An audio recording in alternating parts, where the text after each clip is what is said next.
Fine, this is the first day of the weekend Selenium training batch at qdbselenium.com. Okay, I'll brief you about the syllabus first, what we will be doing, what Selenium is all about, and we will then move over to the programming language and Selenium, right? So let's start with the first thing, that is some of the frequently asked questions about Selenium. Okay, some of the questions which most of the people have in the beginning of the course. Okay, the first and the foremost question is, what is Selenium? Okay, obviously many of you must be knowing it's an automation testing tool, and the most important thing is that it works only on browsers. Okay, it's only for web-based applications. If you want to automate your desktop-based applications, then Selenium is not the right tool for it. If you open up Google and just type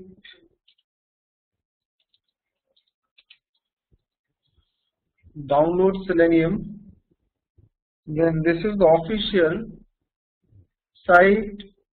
This is the official Selenium site, okay, and seleniumhq.org. The first line of this site says Selenium automates browsers. That's it. Okay, it's a tool for browser-based automation. Okay, so automation is the future of software testing. Everybody knows that. Over a period of time, the need for automation testing is growing, right? The automation testing, like when I started working 6 years back, 7 years back, not much was done on automation testing, but these days there's a lot of things happening. There's a lot of automation tools coming up for web-based applications, desktop-based, mobile-based automation is also the next field coming up. Okay, Robotium is the tool which is there for Android, right? So Selenium is some tool which automates web-based applications. Now, do you have to learn programming for doing this tool? Well, just a minute. RC, the question should be WebDriver.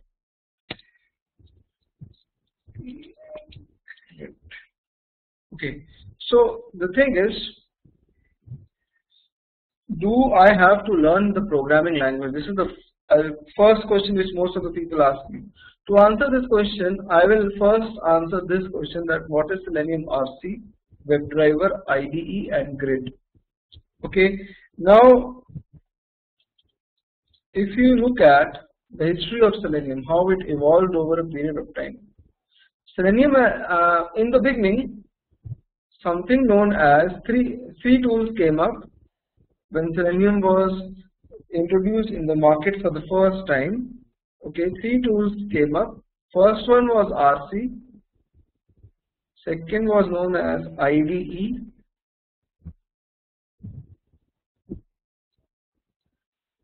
and third one was known as Grid. Okay, now IDE is a record run tool. Okay, recorded run feature is present in every automation tool. Okay, and in Selenium it was present in IDE.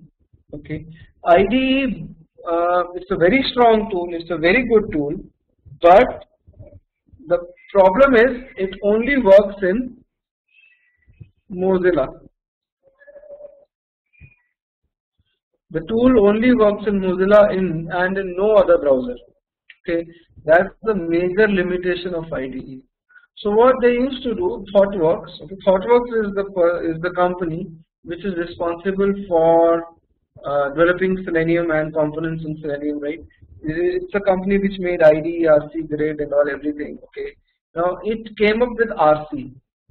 Okay, RC could test the application in multiple browsers, Mozilla, then on IE, Opera, Chrome, Safari. Okay, so this RC had the you can say had the power to test the web-based application in multiple browsers.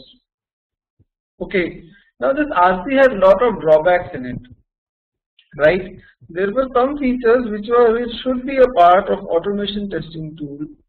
For example, I go to a web page and I need to print the names of all the links on the page. Okay, or simply saying I want to extract all the links from a web page. A normal automation testing tool can execute this very easily. But in RC there was no command to print the names of links present on any web page. Okay, or there was no way out. There was a way out, but it's not a simple way out. Okay? It's quite complex through JavaScript, right? So what these guys did, people from various companies, they started pulling together. From Google also they started pulling together, and somehow some people they got together and made something known as Selenium Webdriver. So Webdriver is the latest tool. It is also known as Selenium 2.0. RC is known as Selenium 1.0. Okay. Now the difference between Webdriver and RC, right? Well, these two tools, they are under the same umbrella of Selenium, right? But practically, these two are completely different tools. The API is completely different. The library for both the tools is completely different. Okay, you can say that people who have worked on Selenium RC for 5 years, after working on RC for 5 years, if they try to look at WebDriver, they are not at all able to understand it. Okay, so from the interview point of perspective, if you are learning this tool to clear an interview, then obviously the interviewer will expect you to learn WebDriver as well as RC, right? If you want to implement Selenium in your project and you have an option of choosing between RC and WebDriver, I would suggest choose WebDriver. It's much more simple and it's much more powerful than RC, right? Similarly, in the earlier version we had something known as Grid 1.0. Grid is something which helps you to execute your tests among multiple machines. Okay, that is, you can make one machine as a hub, connect multiple machines to it, and suppose you have got 10,000 test cases to execute. So you can distribute 2,000 test cases per machine. Each of these machines is controlled by a central hub, and the hub will execute the test and all everything. Okay, so this is basically what Selenium Grid does. Fine. Now Grid 1.0 used to work with Selenium RC. Now we have something known as Grid 2.0. Hold on, I'll just keep everybody on mute. I'll again remind everybody that each and every one of you is on mute.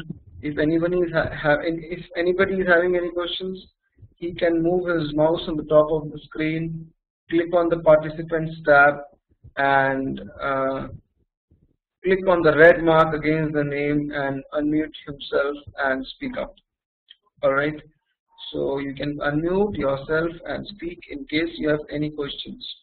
Fine. So Grid, we understood Grid 1.0 works with Selenium RC, has got multiple nodes connected to one hub. Same thing is there in along with WebDriver. We have like something like Grid 2 in the market now. Okay, we have something like Grid 2. It's better than Grid 1. Okay, how exactly both of them are different? If I try to make you understand, you'll get you'll actually get quite confused, right? So I'll just for time being accept it. There was Grid 1, there's Grid 2, there was RC, now there's WebDriver. IDE remains the same. Okay. Now WebDriver also works on multiple browsers: Mozilla, Chrome, IE, Safari. These 4 browsers are officially supported. Opera is also supported to till some extent. Some features they don't work on Opera, right? I have tried it, but some of the features are not working. Okay, officially Mozilla, IE, Chrome, and Safari are there. All right. So now these all are the components of Selenium. Okay, as you are seeing that it's not a simple tool. It's quite vast. It's quite vast. I also agree. Okay. Now this is about the difference among the various components in Selenium. This is the question which I frequently face. Okay. Then after that, one of the important questions which I frequently face is that I have answered this one, I have answered this one, I'm going to answer this one. Okay. What is JUnit, TestNg, and along with it, I am also asked a question called as Maven. Okay.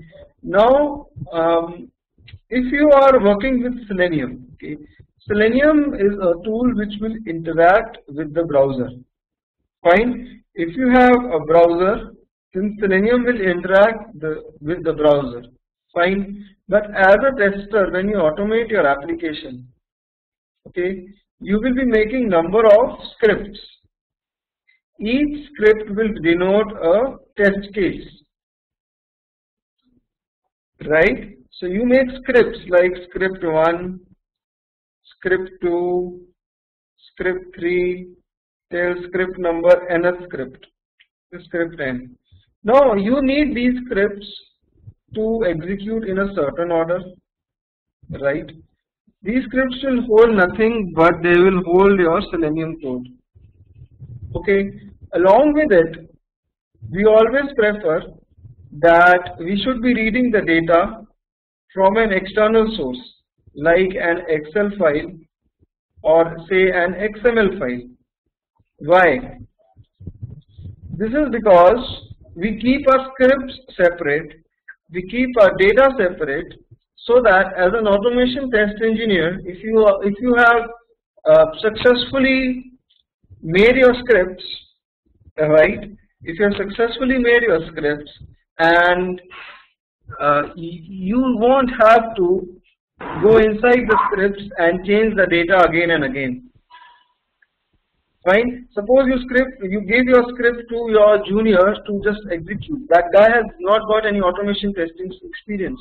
So he will just modify the Excel file or the XML file, okay, having the data for each and every script. He will not know how the scripts will run. Everybody can modify Excel file. Everybody knows Excel. So he can just modify the Excel file and give a command to run the complete scenario. Right? And this is how things actually happen in many companies. The manual testers, generally they are just given the scripts to execute by modifying the data, that's it. Okay. The maintenance of the scripts and all are generally done by the automation engineers. Right? Now along with this, you need that when the scripts execute, some reports should be generated, like HTML reports and all, everything. Okay. You need those reports to be generated. Along with it, you might want that fine at a particular location my screenshots should be saved. Okay. Then you want that logging should be happening. Some log file should be maintained. Suppose all these 10 scripts, they take 20 hours to execute. So you need to know what happened at every second. If a test is failing, where it is failing, why is it failing? While failing, you need to jot everything inside the logs. Right? Along with it, you need to generate the reports. Okay? So work of Selenium is basically under this category. That it will make your scripts run. But reading Excel files, XML files, reading data, parameterizing, generating reports, then making logs, right? Taking screenshots and basically saving screenshots. Okay, all these steps are maintained and coordinated by a central framework. This is the central framework. This is maybe this can be a JUnit framework. Okay, then there can be a TestNg framework. Then in some companies Fitnesse is also used. Okay, so there are various frameworks available in the market. Okay, these frameworks, they'll read the data, they'll run the corresponding test script, pass over the data towards it, they'll retrieve the information that whether it is passing or failing, they will retrieve the information where the screenshots are generated, they will do the logging, they will store the screenshots, and these frameworks will do the reporting. Okay, so JUnit, TestNg, Fitnesse and all, these are used to coordinate your scripts, generate reports and all, everything. Okay, I just gave you an overview, right? We will see in the course how this runs. Okay, so I'm just answering your frequently asked questions. We'll start with the course very soon. Okay, in another 15-20 minutes, right? Again, what is Ant and Maven? I'll not tell you what Maven is right now because that will confuse you. Okay, but Ant is something which helps you to run the complete framework which I discussed right now, the complete scenario through the command prompt. Okay, if you have to execute your Java program or Selenium framework code through command prompt, you can use Ant. Why do we use Ant? Because generally the script is run on a Unix based server in many companies. Okay, in Unix you don't have, in shell basically you don't have a very good user interface like we have in Windows. Okay, you have the command prompt like this, you have the shell basically. Out there we use a tool known as Ant to execute the scripts. Okay, limitations and disadvantages of Selenium. Well,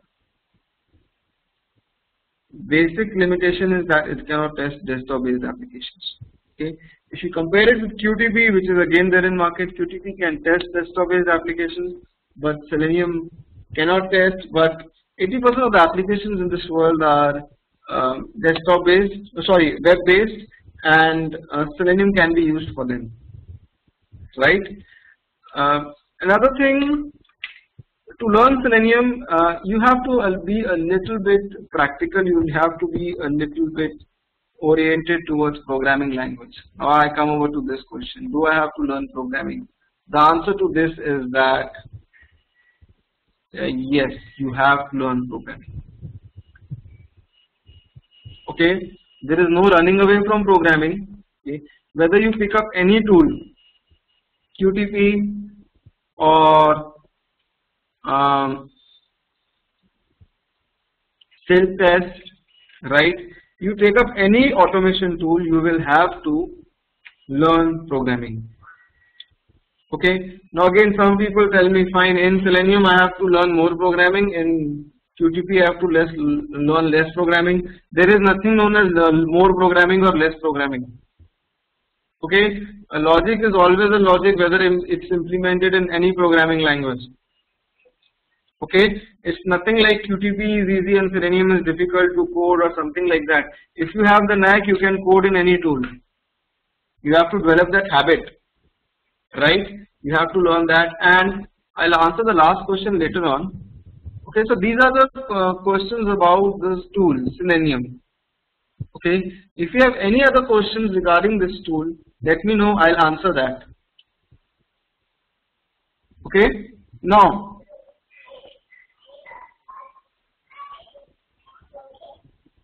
yeah, Satish, I have unmute. You are on unmute. You can talk and you can ask your question. Hi Ashish. My question is, you said we need to learn programming, right? Yeah. Yeah, and to what extent that means? To a good extent. I mean, like. Okay, I'll not.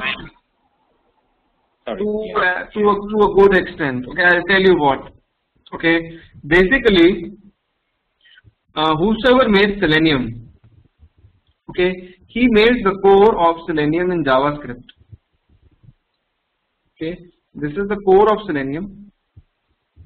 This is made in JavaScript. Okay, now JavaScript is not a very easy language. Okay, it requires a lot of skill, especially debugging it is quite tough, right?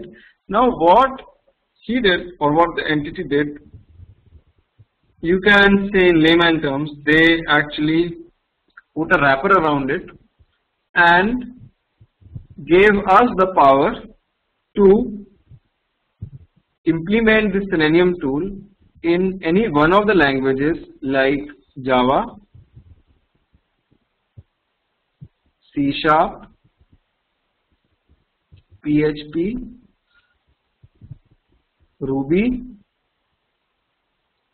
Python, right? So these are the languages, some of the languages in which we can implement or which we can call this JavaScript core. Okay, it might be that the commands in all the languages are different. Okay, but the JavaScript core is same. Alright, so you have to learn any one of these 5-6 programming languages. Okay, and you have to learn it till a good extent. In this course, we will be going about with Java because Java is open source and 70 to 75% of industry is using Selenium with Java. Okay, now Java, till what extent you need to learn Java? That's again a thing. You need to learn core Java. Alright. It's not something which will come along with this course. It's not something which you can learn in 1 month. It takes a time. It's not difficult, but don't also expect that everything should be over in 1 week or 2 weeks or 1 month. It's not like that. It will take time.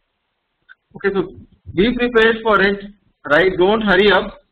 You will not gain anything by hurrying up and learning this tool. Okay, I am presenting the right picture. Okay, if I tell you that fine, everything will be over in 1 week and you will be able to learn that, it's not like that. It takes time, right? And that's why along with this course, I will be presenting you this thing. If you go to my site qtpselenium.com,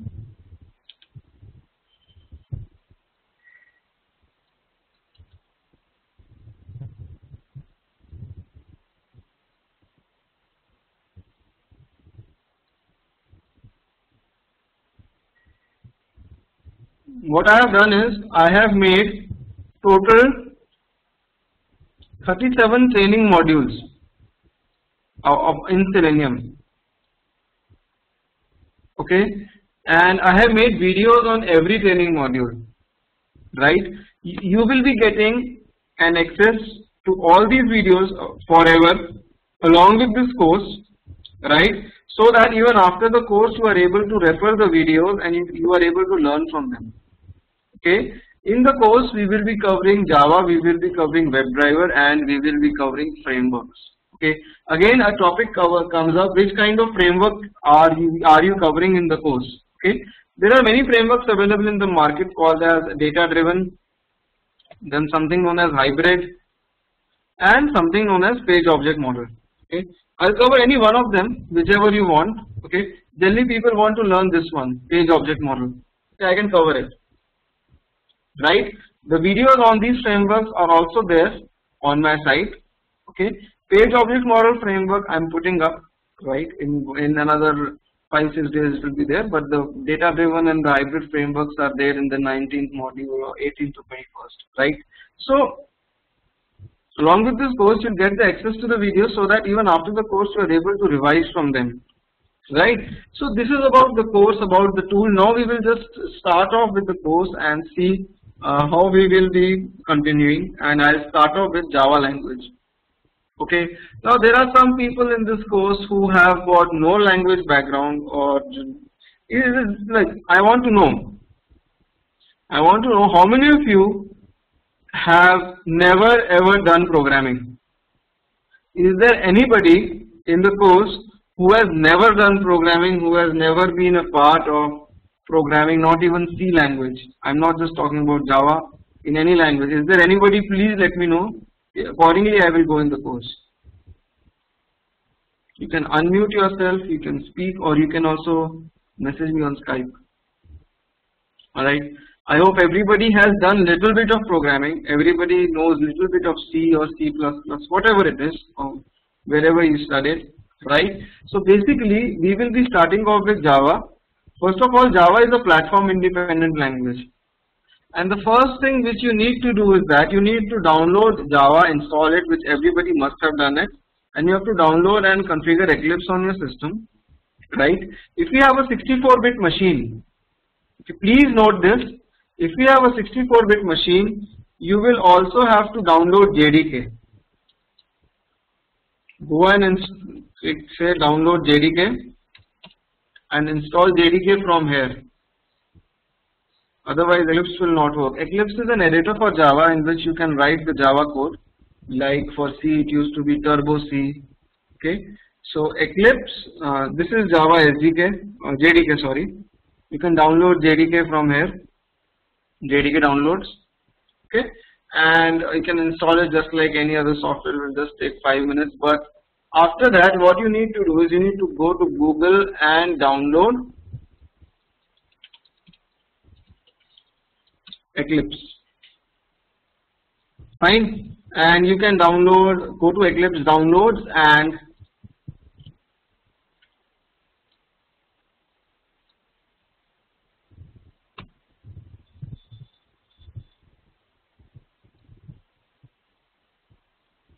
well, it's taking time.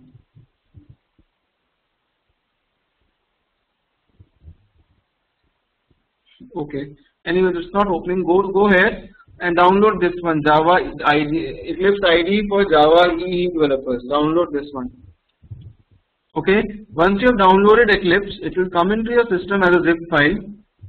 Extract the zip file, and you will get a folder like this, Eclipse. Okay, it's an editor which helps you to write the Java code. You open this. This is eclipse.exe. Eclipse is not installable. Always remember, Eclipse is not installable. It comes as a bundle. You just have to start eclipse.exe. When you start it, you'll get this screen. Okay, and on this screen, this is the workspace path. Workspace means the path at which you will store all your Java code which you will be working. I'll make the path like this. 26th May weekend. Okay, so for your batch I will store all the code under this location, and Eclipse will start up in some time. Okay, today I will not tell you about anything regarding to Selenium. Okay, if you are into this class thinking that fine, I am going to directly start with Selenium, no, I'll tell you about Selenium tomorrow. Okay, I'll tell you about Selenium tomorrow, because basically this is the mistake which most people do. They directly start jumping on Selenium Webdriver or RC without knowing the concepts of Java, and then they think that okay fine, we don't have very good documentation on Selenium, we don't have very good information on Selenium, okay, on net, everything is very confusing. It's not like that. Documentation and information is there on net, but it's a little bit technical. If you go to downloads out here, just go to Selenium website, and this is the Java, sorry, this is the Java extent, just a minute. This is the Java extension, and this is the Java doc. Java doc means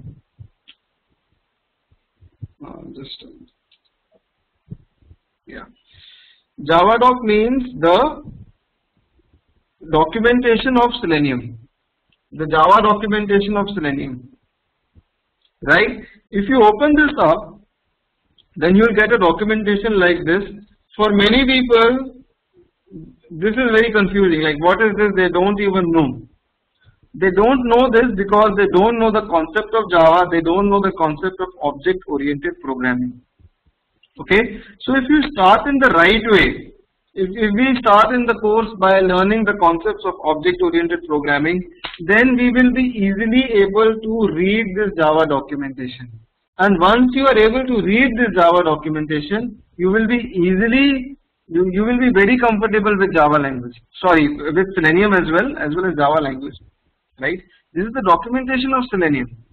Okay, but the thing is, it is little bit technical, it is little bit practical in nature. It's not like a piece of cake for everybody.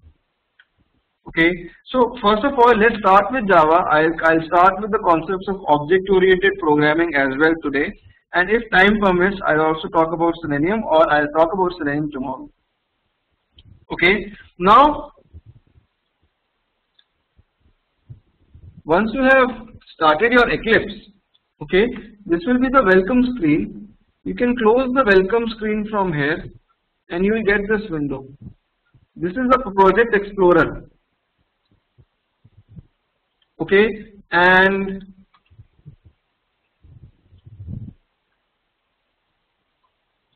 right. Okay, on the left hand side you will see the Project Explorer window. Out here we will be keeping all the projects which we will be making in this course. Okay, in the central part we do the coding, and in the bottom part we get the results. You will see that in some time how this happens. Let's create our first Java project. You can create a Java project by going to File menu, New, or you can right click, say New, Other, expand Java, and just a minute, new project. Okay, go to New Project, expand Java, and select Java project. Okay, say Next, give your project a name. I'll give the project name as Day 1, and finish. Okay, so in Eclipse you will get a project like this. Okay, this is the source folder. In this we will keep all our Java code. This is the JRE system library. This is actually the Java which was installed on your system. Okay, these are jar files from Java.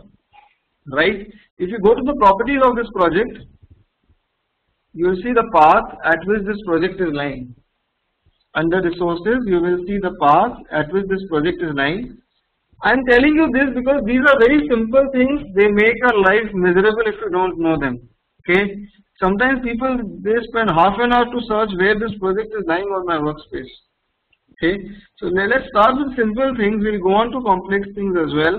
Right. If you open the path, then you will see that under this path various files as well as folders are present. Among these files and folders, only the source folder is visible in Eclipse. Rest of them are not visible. We will talk about next rest of the files and folders as we go on with the course. For time being, just accept things as they are. Fine. Just remember that when you create a project, you get a source folder, and inside the source folder you have to write all the code. Okay. Now we'll have to create our first Java file. To create the first Java file, you will have to right click on the source folder, select New Class. Okay, Java file is also referred as class. Okay, select it and name the file as suppose sample Java class. Okay, tick this. Make sure that this checkbox is ticked. Click on finish, and sample Java class.java will be generated out here on the left panel. In the middle section you will see some code and all generated. I'll just improve my font size so that you are able to look at it carefully.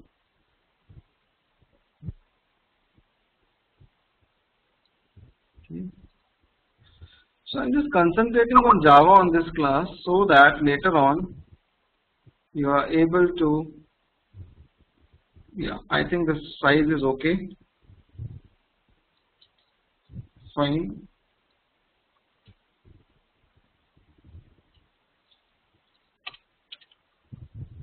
Right. Now this is sample Java class and this is the main function. Okay. Look, the first line is public class sample Java class. The name of the class has to be same as the name of the Java file which is under the source folder. If you go to the physical location where this project is lying, under the source folder you will have the class sample Java class.java. If you open this, this will have the same code which we are having over there. The name of the class should be same as the name of the file which we have in Eclipse. Fine. Now the thing is that Java program can also be written on a notepad. Fine, but when we are having such a good editor like Eclipse, which can help you to run the program very easily, then why should we use notepad? So it's better that you use Eclipse. Managing number of files becomes very easy. Okay. If I do any mistake, for example, the name of this file has to be named same as the name of the class. If I keep a capital X in front of it, Eclipse will immediately throw an error and tell me that I'm not supposed to do this. Right?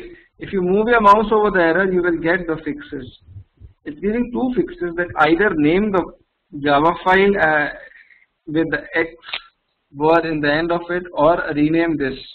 Okay, I'll select the second option, rename type to sample Java class, and I'll fix this issue. So this is the importance of Eclipse. Similarly, there is a starting and an ending bracket for a class. All the code has to come up within the starting and the ending bracket. If I forget to give the ending bracket, immediately Eclipse will again throw an error. And if you move your mouse over the error, it will tell you that insert a closing bracket to complete the body. Okay. For some people, this class might be very simple. Okay. I have to do this because many people might not be knowing something. Right. So just be with me as I end up with the concept of object-oriented programming. Fine. I will be covering up Selenium. Right, so just be with me. I'll be starting with oops in some time. Okay, now this is the main function, right? I'll just give you some commands of Java. That is, for example, if you want to print something, the command is system.out.println, and in double quotes you can write hello world. Okay, and all the code has to be written inside the main function. Okay. Main is the function in which the control comes up automatically when you run the program. So everything has to be written inside the main function. When you run your Java file, how do you run it? You select it and click on this button on the top. This will run your Java program. When you click on run,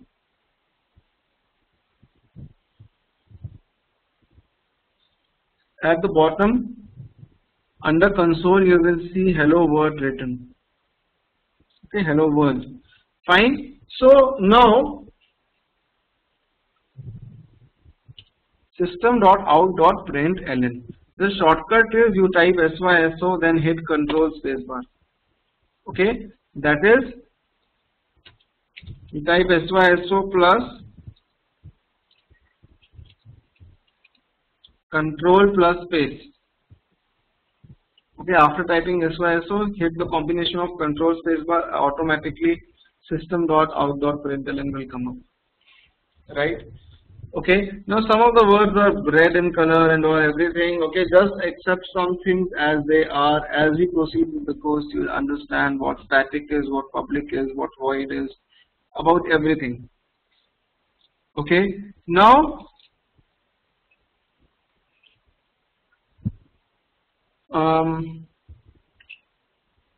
you can say that every language has got data types. In Java also we have the same data types. Int is there, long is there, double is there, boolean is there. Right? I'll just give you a small refresher regarding this as well. Okay, int and long, they are used to store integers. Okay, both of them are used to store integers. The difference is that between int and long is, well, technically this is 32 bits, this is 64 bits. This means that when the number is stored inside the memory, it is stored in bits, right? 0, 1, 0, something like this. Okay, this int is allocated 32 bits and long is allocated double the bits as int, that is 64. Okay, the size of long is bigger than int. So if you are having some test data which having a number and that number is very big, put it in long data type.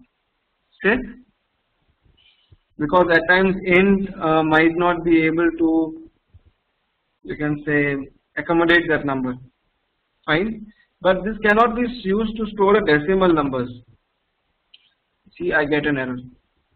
Int and long cannot be used to store decimal numbers. Okay, so what we do is we use double. Double D equals to 302 point something, right?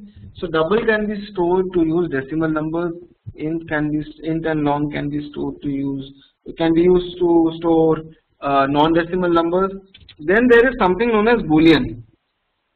Okay, this is very important. Boolean, I write x equals to true. Boolean can only hold true or false. Okay, Boolean as a data type, it can only hold true or false values. Okay, and what is the usage? If I write system.out.println 4 greater than 5 and I run the code, it prints false, right? It prints false. Why? Because actually 4 is not greater than 5. It prints the result, it prints the Boolean result. Okay? So the value of any condition is always in the Boolean type. If I write 4 greater than 75 and run this code, I get false. Or if I write 94 greater than 75, I'll get the output as true. So this forms the basis of if-else statements. In if-else statements, if I write if true, system.out.println yes, this will always be printed because the condition is true. You might be knowing this, many of you, but I'm just giving you a small refresher. If you run this, yes will be printed. So instead of true, you can give some number, any condition like 83 less than 192, 292. So this is true. So when you run this, yes gets printed. Okay, else system.out.println no. So similarly, I can put two numbers. I can take, suppose these are two numbers, A1 and A2. Right? I can compare them. That if A1 is greater than A2, print A1 is greater. Else print A2 is greater. Right? So this condition will evaluate to true and false. What is A1 having? A1 is having 100, A2 is having 102. So this is false.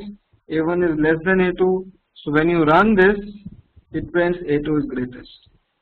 And if you want to print the value of A2 along with A2 is greatest, you can write like this, plus A2.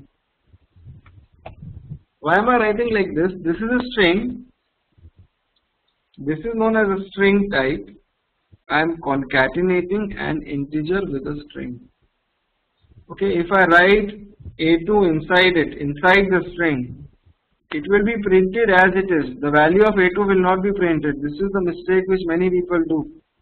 If I have to print the value of A2, I have to move out A2 out of the string and print it like this, without double quotes. If I write without double quotes, the inner value of A2 is printed, that is 102. If you run this now, it prints A2 is greatest, which is 102. Right? Okay, so out of A1 and A2, A2 is greatest. Fine. Now, from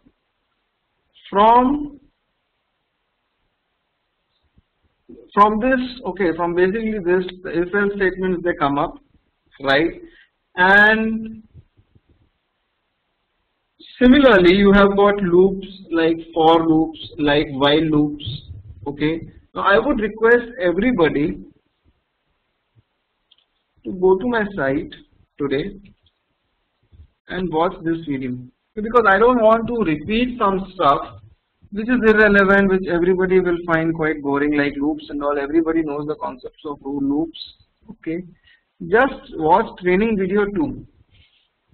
It's for 1 hour 13 minutes, but it will give you a very good insight on loops and all everything. Okay, I'll talk about arrays in this class, because arrays, I agree, arrays are little important as far as Selenium and frameworks are concerned, right? Why? Because the reason, okay, I'll tell you the reason. Let me show it to you practically. When working with Selenium, right, we use arrays. First, let me tell you what arrays are. So please go back. I'm making a new class called arraysexample.java, right? And I again repeat, when you go back, please watch this loop, these highlighted topics in this video. Okay, now about arrays. What are arrays? Array can be used to store multiple number of data, multiple, you can say data which is quite big. Okay, you can put it in an array, right? For example, I can declare an integer array like this: int array square bracket equals to new int square bracket 5. Now what does this line mean? This line means that in the memory, okay, in the memory an array like this will be formed. This is the memory location. It will be divided into various sections.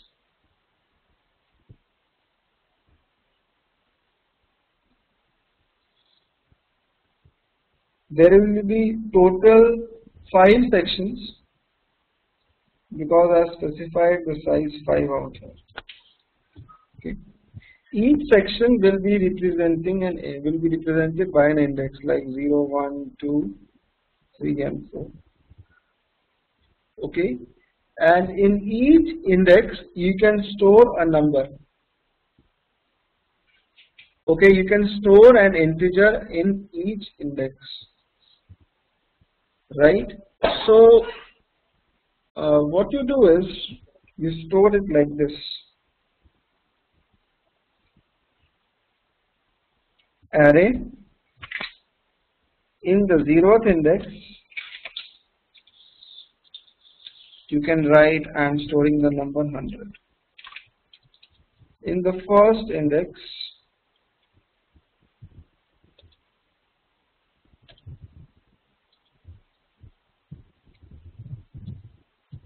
like this.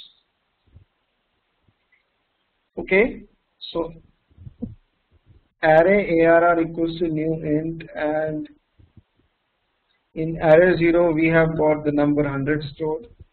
In array 1 we have the number 303 stored. In array 2 we have the number 394 stored. Okay, now basically we can keep on storing till array 4.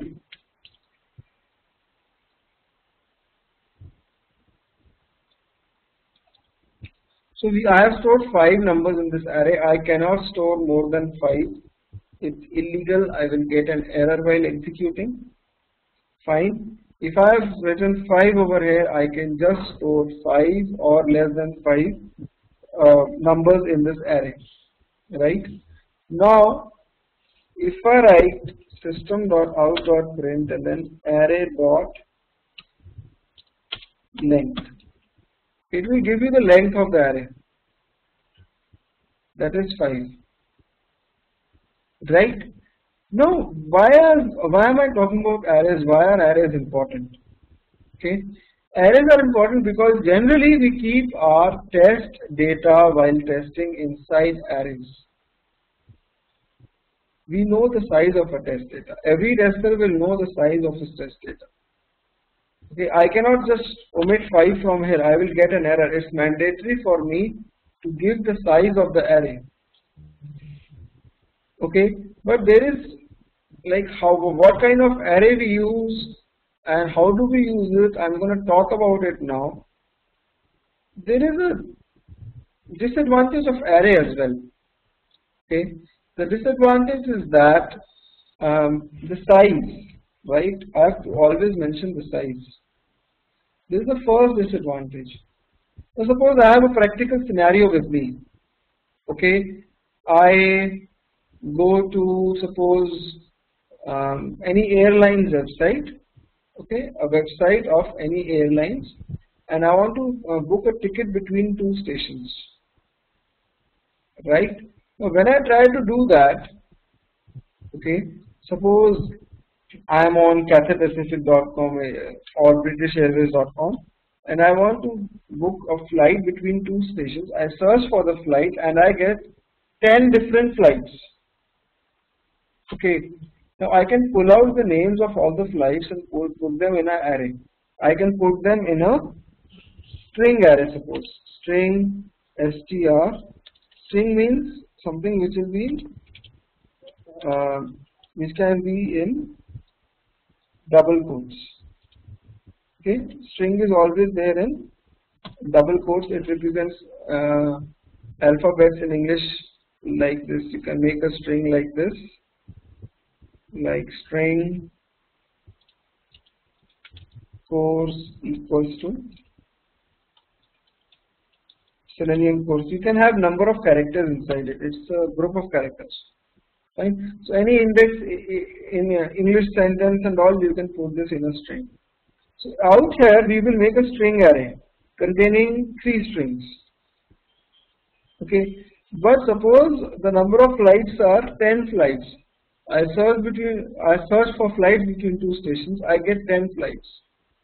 So as an automation test engineer, I cannot go back and change this to 10 because tomorrow when again we will make a search, we might get 10 flights or we might get 20 flights.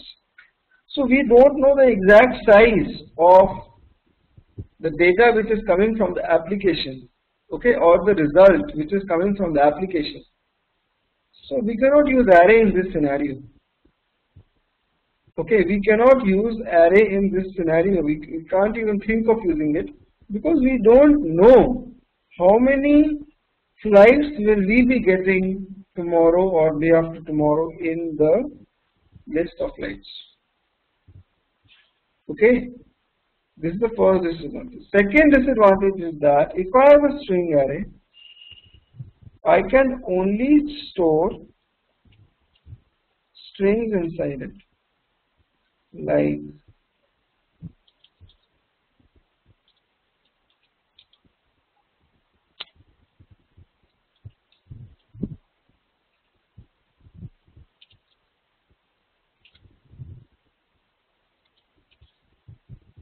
strings are having the country names. I cannot store numbers inside it, integers. It will give me an error. This is again a disadvantage. Because sometimes with the test data, you might have a number as well. For example, your mobile number, your phone number, right? So an array, it can hold limited number of data with it, and it can hold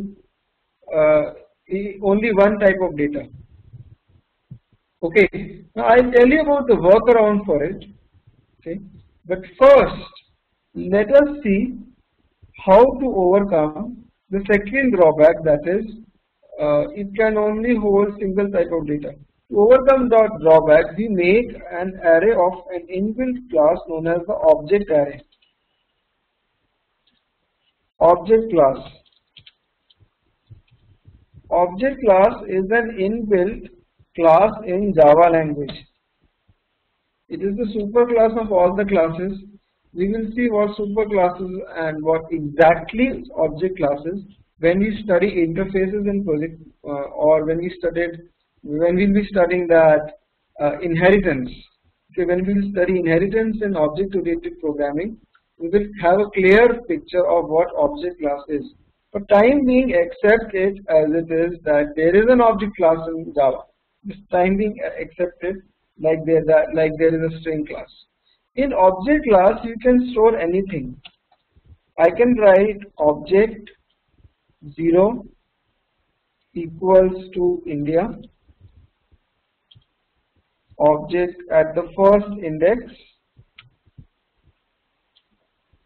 I can write a number, object at the second index, I can put a decimal number as well, at the third index, I can put true or false value, a boolean as well in it. Okay, so the first drawback of array was that size is fixed. Second drawback was that the type of data. I have eliminated the second drawback, that is the type of data. The type of the data in an array is variable. In the object array, only in the object array. Okay, if you are using object array, you can remove this this disadvantage of array. Right now,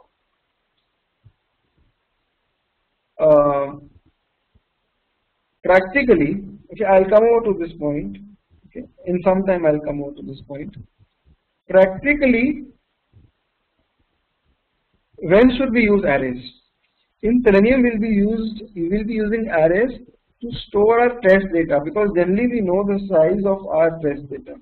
We will not use arrays to store the values which are coming from the application, because the values which are coming from the application can vary in number or they can vary in size. But the test data, as a tester, you always know what your test data is, so the size is generally fixed. Okay, now basically, to overcome this first drawback that the size is fixed, in Java we have something known as the collections API, which I have discussed in the video number 7.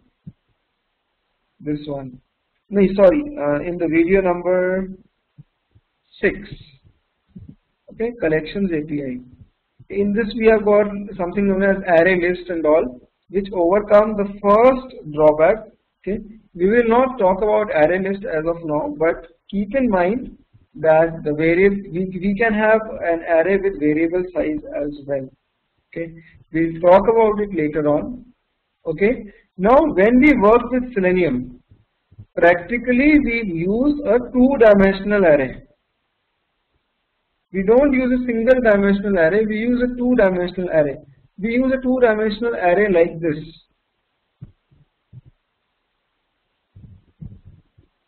Till now, I have taught you about a single dimensional array in which we have got various sections. Right? Each section is having a index.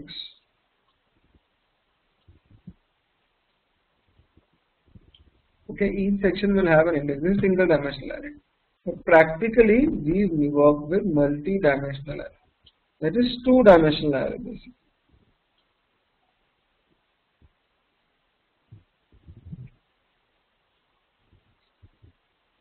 Okay, which is having rows as well as columns. So rows will also have IDs or numbers associated. 0, 1, 2, 3. Okay. So now what do we do practically with it? If I have a test case, okay, suppose I have a test case for registration. In this I am entering my email ID, password, username, address, and the zip code. So I have to repeat a test case multiple times with different sets of data. Okay, that is one test case has to be run with multiple sets of data. So we put the data corresponding to that test case in a two-dimensional, in a particular row of a two-dimensional array. The first row will have the data corresponding to the first run of the test. The second row will have the data corresponding to the second run of the test, and so on and so forth. So this way I can put in different email IDs and different passwords, and I can run the test case as many times as possible. How I will do practically, I will tell you, okay? But first understand the concept of arrays in Java. Java is very important. If you try to skip Java, it will not be a piece of cake. It will be very difficult, okay? If you know Java language, then Selenium is nothing. It is nothing if you know Java language. Alright, so the array, two-dimensional array, will have the data, every row will have the data corresponding to a single run of the test. Every cell will have an index. For example, this cell out here has the index second row, second column. This cell out here has the index first row, fourth column. So with the help of index, you actually identify the row number and the column number for your test. Okay, fine. Now